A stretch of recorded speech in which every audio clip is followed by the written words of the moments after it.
Hello friends, welcome to my channel. आज के तुम्हाদের পর্ষদ টেস্ট পেপারের পেজ নাম্বার 65 এর গ্রামার এবং ফ্রেজাল ভার্বের কোশ্চেন আনসার গুলো করাচ্ছি। চলো তাহলে শুরু করা যাক। দেখো, শুধুমাত্র আনসার দেওয়াটা কিন্তু আমার কাজ নয়, কারণ আনসার অলরেডি দেওয়াই আছে। আমি তোমাদের এক্সপ্লেনেশনটা দিচ্ছি, প্রত্যেকটা কোশ্চেন প্রত্যেকটা আনসারের পিছনে যে লজিক বা রুলস রেগুলেশন অ্যাপ্লাইড হয়েছে সেইটা হচ্ছে আমার দেওয়া কাজ। বোঝা গেল? দেখো তাহলে খুব মন দিয়ে দেখবে, একদম স্কিপ করবে না।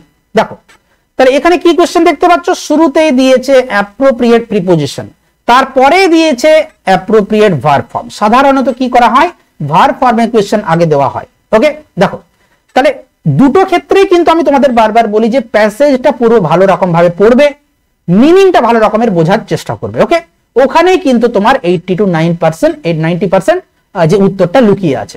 ওকে, দেখো তাহলে এখানে কি লিখছে না, এভরি স্টুডেন্ট, প্রত্যেকটা স্টুডেন্ট ইজ অ্যাওয়্যার। অ্যাওয়্যার মানে কি?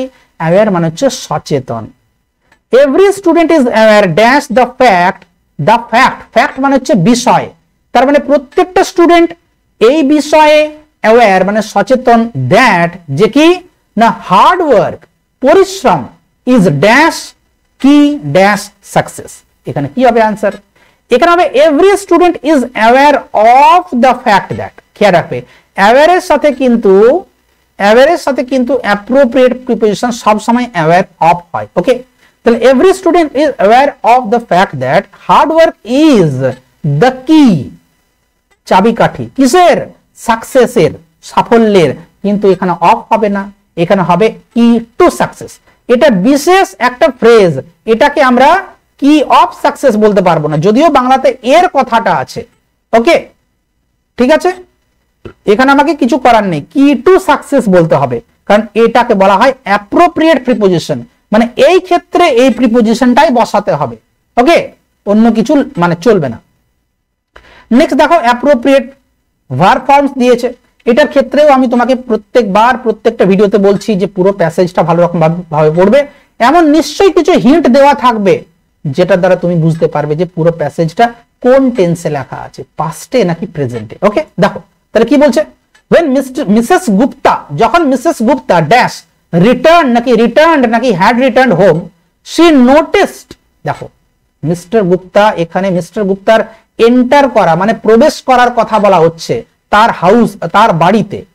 she noticed, তিনি দেখলেন। তাহলে দেখো এইখানে দেখলেন পাস্ট টেন্সে লেখা আছে, নোটিসড, তার মানে কি এইখানেও পাস্ট টেন্সে হবে।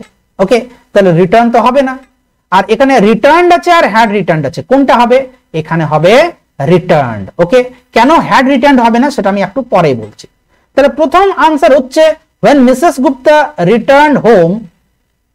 ওকে, যখন মিসেস গুপ্তা রিটার্ন করলেন বাড়িতে, she noticed, তিনি দেখলেন, at once সঙ্গে সঙ্গে, at once মানে সঙ্গে সঙ্গে দেখলেন কি, that thieves, thief মানে চোর, thief THIEF।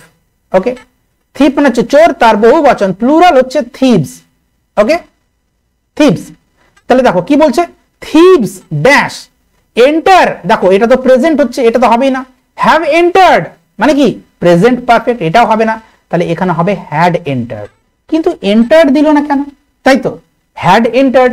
দেখো শুধু এন্টার্ড যদি লেখা থাকতো তার মানে এটা হতো কি পাস্ট ইনডেফিনিট। ওকে, কিন্তু সেটা তো দেয়নি, এখানে দিয়েছে হ্যাড এন্টার্ড। হ্যাড এন্টার্ড কোন টেন্স? Past perfect tense. তাহলে পাস্ট পারফেক্ট কেন দিল? ওকে, দেখো সেটা আমি তোমাকে কারণটা এক্ষুনি বলছি। প্রথম কথা এটা তুমি জেনে নাও যে এখানে হ্যাড এন্টার্ড হবে। ওকে, পুরোটাকে করে নেওয়া যাক। তাহলে কি না, thieves had entered কি her house during her absence, তার অনুপস্থিতির সময়ে ঢুকেছিল। the local police station was informing, মানে লোকাল পুলিশ স্টেশন কাউকে ইনফর্ম করছিল, এটা হবে নাকি হ্যাড ইনফর্মড নাকি ওয়াজ ইনফর্মড? ভালো করে লক্ষ্য করো, এখানে কিন্তু প্যাসিভ ভয়েস ইউজ হবে। কোন একটা যখন কিছু ঘটনা ঘটে তখন পুলিশকে ইনফর্ম করা হয় অন্য কারোর দ্বারা, তার মানে সেটা অ্যাক্টিভ ভয়েস না প্যাসিভ ভয়েসে। তো এখানে পাস্ট টেন্সে প্যাসিভ ভয়েস ইউজ হবে, মানে এখানে অ্যাকচুয়ালি আনসারটা হবে ওয়াজ informed. The police station was informed immediately. বোঝা গেল? এইবারে দেখো তোমাকে আমি ছোট্ট করে বলে দিচ্ছি যে এখানে হ্যাড এন্টার্ড কেন হলো, শুধুমাত্র এন্টার্ড হলো না কেন। দেখো দেখো যখন অতীতকালে দুটো কাজ পরপর ঘটে, কি বললাম, যখন অতীতকালে দুটো কাজ পরপর ঘটে, ওকে, একটা প্রথমে ঘটেছে একটা সেকেন্ডে ঘটেছে, ফার্স্ট আর সেকেন্ড, তখন দেখো দুটোই তো অতীত, তখন কি করা হয়, প্রথমের যেটা আছে মানে আগে যেটা ঘটেছে সেই কাজটাকে পাস্ট পারফেক্টে লেখা হয়, বোঝা গেল কি বলছি, আর পরে যেটা সেটাকে কিন্তু পাস্ট ইনডেফিনিটে লেখা হয়।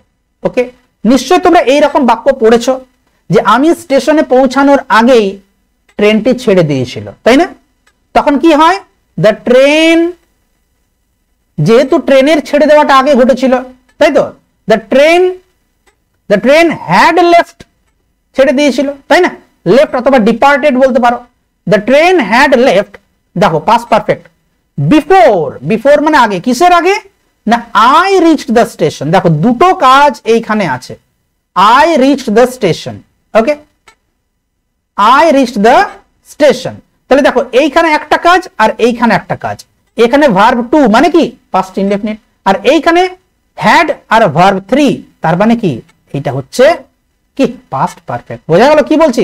এখন এইখানে একটা জিনিস লক্ষ্য করো, এটার সাথে আমাদের ভার্ব ফর্মে যে কোশ্চেনটা আছে সেটার কি রিলেশন, দেখো ভালো করে লক্ষ্য করো, এখানে তিনি দেখলেন, শি নোটিসড, এই কথাটা একটা কাজ, মানে এটা পাস্টে ঘটেছিল, আর চোরেরা যে তার বাড়িতে ঢুকেছিল সেটা তো তার দেখার আগে ঘটেছিল, বোঝা গেল কি বলছি। তো যেহেতু চোরেদের তার বাড়িতে ঢুকে পড়াটা আগে ঘটেছিল, তাই ওটাকে এইখানে আমাকে পাস্ট পারফেক্টে লিখতে হয়েছে, বোঝা গেল কি বলছি, আর এটা স্বাভাবিক পাস্ট ইনডেফিনিটে আছে, এই হচ্ছে আনসার। দেখো অবশ্যই বলবো যদি তোমরা বুঝতে না পারো কমেন্ট সেকশনে জানাতে পারো কোন জায়গায় বুঝতে পারলে না। দেখো এবার ডু অ্যাজ ডিরেক্টেড সেকশন আছে, বলছে চেঞ্জ দ্য ভয়েস, শুরুতে কি আছে, voice change, please post the letter, দয়া করে লেটারটা পোস্ট করুন বা করো। এখন এটা হচ্ছে একটা ইম্পারেটিভ সেন্টেন্স, ইম্পারেটিভ সেন্টেন্স কোনগুলোকে আমরা বলি, যে সেন্টেন্স গুলো দ্বারা কোনো অর্ডার করা বা অ্যাডভাইস দেওয়া অথবা কোনো রিকোয়েস্ট করা বোঝায়, তাই তো, অনুরোধ করা, আদেশ করা, এই ধরনের যে সেন্টেন্স গুলোকে আমরা বলি ইম্পারেটিভ সেন্টেন্স। এখন এখানে কি, এখানে প্লিজ দিয়ে শুরু করেছে, এটা হচ্ছে একটা যে রিকোয়েস্ট করার মতো করে বলা একটা ইম্পারেটিভ সেন্টেন্স। তো ইম্পারেটিভ সেন্টেন্স গুলোকে আমরা কিভাবে করি, এগুলোকে you are ordered, you are requested, you are advised, এইরকম কথাগুলো ইউজ করি, তাই না। তো এইভাবে আমরা ভয়েস চেঞ্জ করবো, তাহলে এখানে কি হবে, যেহেতু রিকোয়েস্ট করছে তাই এখানে আমরা বলবো you are requested, okay, you are requested কি করার জন্য, প্লিজটা কিন্তু আর লাগবে না, okay, you are requested to post the letter, post the letter, বুঝা গেল, আচ্ছা ব্যাপার। এবারে কি কোশ্চেন আছে, তাহলে এটা হয়ে গেল। এবার আছে ন্যারেশন চেঞ্জ, দেখো she said to me did you call me yesterday, সে বলেছিল আমাকে, তুমি কি আমাকে কল করেছিলে গতকাল, তাহলে এখানে যদি আমরা মিনিং ওয়াইজ চেঞ্জ করি তাহলে কি হবে, সে জিজ্ঞাসা করেছিল আমাকে, যেহেতু এখানে জিজ্ঞাসা চিহ্ন আছে, তাই না, জিজ্ঞাসা করছে এটা, তাহলে সে জিজ্ঞাসা করেছিল আমাকে, এবারে এখানে তো WH ওয়ার্ড নেই, তাহলে এখানে আমাকে ইফ দিতে হবে, তাহলে সে জিজ্ঞাসা করেছিল আমাকে যদি আমি কল করেছিলাম তাকে দ্য প্রিভিয়াস ডে, তার আগের দিন, বুঝা গেল কি বলছি। যেহেতু এখানে ডিড ইউ কল মি মানে কি পাস্ট ইনডেফিনিট আছে, তাই এখানে কি হবে, পাস্ট পারফেক্ট হবে। নিশ্চয় তোমরা জানো যে রিপোর্টিং ভার্ব যদি পাস্ট হয় আর রিপোর্টেড স্পিচ যদি পাস্ট টেন্সে থাকে মানে পাস্ট ইনডেফিনিটে, তাহলে কি হয়ে যায়, ওটা পাস্ট পারফেক্ট হয়ে যায়, তাই না। তাহলে এখানে কি হয়ে যাবে আনসারটা, দেখো এটা আনসারটা হবে she asked me, she asked me, সব সময় ন্যারেশন চেঞ্জ করার সময় মিনিং ওয়াইজ করবে, ওকে, she asked me, সে আমাকে জিজ্ঞাসা করেছিল, if যদি আমি, যদি আমাকে সে বলছে তুমি কি করেছিলে, তার মানে কি আমি কি করেছিলাম, she asked me if I কি হবে past perfect, had called her, তাই তো, হিম করে দিও না, কি if I had called her, এখানে yesterdayটা হয়ে যাবে the previous day, বুঝা গেল। আর এখানে কিন্তু সব সময় ফুল স্টপ কে রাখবে। এবার আছে Amal is the tallest boy in the class, এটা বলছে পজিটিভ ডিগ্রিতে, তাহলে এটা কিভাবে আমরা করব পজিটিভে, এখানে আমরা নো আদার দিয়ে করব, তাই তো, এখানে অমলকে সবার থেকে টলেস্ট বলছে ক্লাসের মধ্যে, তাই আমরা বলবো নো আদার বয়, নো আদার বয়, কোথায় না in the class, no other boy in the class কি না ইজ হয় কি ততটা, তাই তো। সো টল এখানে কিন্তু অ্যাজ টল হবে না যেহেতু নেগেটিভ সেন্টেন্স। ওকে, সো টল অ্যাজ কার মতো অমলের মতো। এটা কিন্তু অনেকে তোমরা অ্যাজ টল অ্যাজ করে দেবে, এটা কিন্তু অ্যাজ নয়, এখানে কিন্তু সো অ্যাজ ইউজ করতে হবে। ওকে, কারণটা যদি জানতে চাও তাহলে কমেন্ট সেকশনে বলতে পারো। দেখো এবার কি আছে, এবার আছে ফ্রেজাল ভার্ব, স্বাভাবিক। দেখো কি কি আছে, গিভ ইন করা মানে কি সারেন্ডার করা, আত্মসমর্পণ করা। ওকে, গিভ আপ মানে কি, দেখো আমি ওয়ার্ডগুলো লিখিয়ে দিচ্ছি, খেয়াল রাখবে ওয়ার্ডগুলো জানা খুব ইম্পর্টেন্ট, শুধু বাংলাটা জানলে হবে না। গিভ ইন হচ্ছে সারেন্ডার। ওকে, সারেন্ডার। এবারে কি আছে, এবারে আছে গিভ আপ। দেখো গিভ আপ মানে কি, গিভ আপ মানে হচ্ছে ত্যাগ করা। ওকে, গিভ আপ মানে হচ্ছে ত্যাগ করা। এখানে তুমি শান যেটা এখানে শূন্য স্থানে দেওয়া আছে, অথবা অ্যাভয়েড বলে অনেক ক্ষেত্রে, অ্যাভয়েড। ওকে, এইগুলো বলতে পারো। আচ্ছা, আর কি আছে, লুক থ্রু। দেখো লুক থ্রু আর লুক ইন, লুক থ্রু আর লুক ইন দুটোরই মানে কিন্তু, লুক ইন নয় লুক ইনটু অ্যাকচুয়ালি, এই দুটোরই মানে কিন্তু এক্সামিন করা। ওকে, ভালো রকম ভাবে পরীক্ষা নিরীক্ষা করা। ওকে, এই জিনিসটা খেয়াল রাখবে, মানে পরীক্ষা নিরীক্ষা। এবারে কি আছে, গিভ অ্যাওয়ে। গিভ অ্যাওয়ে মানে হচ্ছে বিতরণ করা। এখন ওখানে তো তোমাকে বাংলাটা বলবে না, তোমাকে তো ইংলিশে লিখে দেবে। তাহলে গিভ অ্যাওয়ে যদি তোমাকে জিজ্ঞাসা করে যে এটার একটা নিয়ারেস্ট ওয়ার্ড বলো, তখন তোমাকে বলতে হবে ডিস্ট্রিবিউট। ওকে, ডিস্ট্রিবিউট মানে হচ্ছে বিতরণ করা। ওকে, এবারে আমরা কোশ্চেন গুলো দেখি। দেখো বুঝে, the enemy had to surrender at last. এনিমিদেরকে মানে কি, শত্রুদেরকে কি করতে হলো, শেষমেশ লাস্টে কি করতে হলো, সারেন্ডার করতে হলো। তাহলে এখানে কি হয়ে যাবে, দেখো টু এর পরে সারেন্ডার, ভার্ব ওয়ানে আছে, এখানে কিন্তু ভার্বের রূপ চেঞ্জ হতে পারে। ওকে, তাহলে এখানে শুধুমাত্র গিভ ইন হবে, গিভ ইন। ওকে, এবার বলছে shun your bad company. Bad company মানে হচ্ছে খারাপ বন্ধুত্ব। ওকে, সঙ্গ। শান করা মানে অ্যাভয়েড করা, ত্যাগ করা। তাহলে বলছে ত্যাগ করো তোমার খারাপ বন্ধুত্ব যেগুলো আছে সেইগুলো, খারাপ সঙ্গ ত্যাগ করো।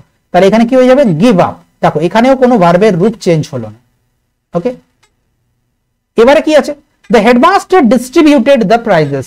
ডিস্ট্রিবিউটেড, দেখো পাস্ট টেন্সে আছে কিন্তু, তাহলে ডিস্ট্রিবিউট করা, এখানেই আমি তোমাকে বললাম গিভ অ্যাওয়ে মানে হচ্ছে ডিস্ট্রিবিউট করা। এখন গিভ অ্যাওয়ে তো তুমি লিখতে পারবে না, এখানে তোমাকে পাস্ট টেন্স বলতে হবে, গিভ এর পাস্ট টেন্স হয় গেভ। তাহলে এখানে তোমার আনসার হবে গেভ অ্যাওয়ে। কি হবে, গেভ অ্যাওয়ে। ওকে, তাহলে এইভাবে তুমি ফুল মার্কস পাবে যদি তুমি 10 আউট অফ 10 পেতে চাও। আশা করি তোমাদের ভিডিওটা ভালো লেগেছে।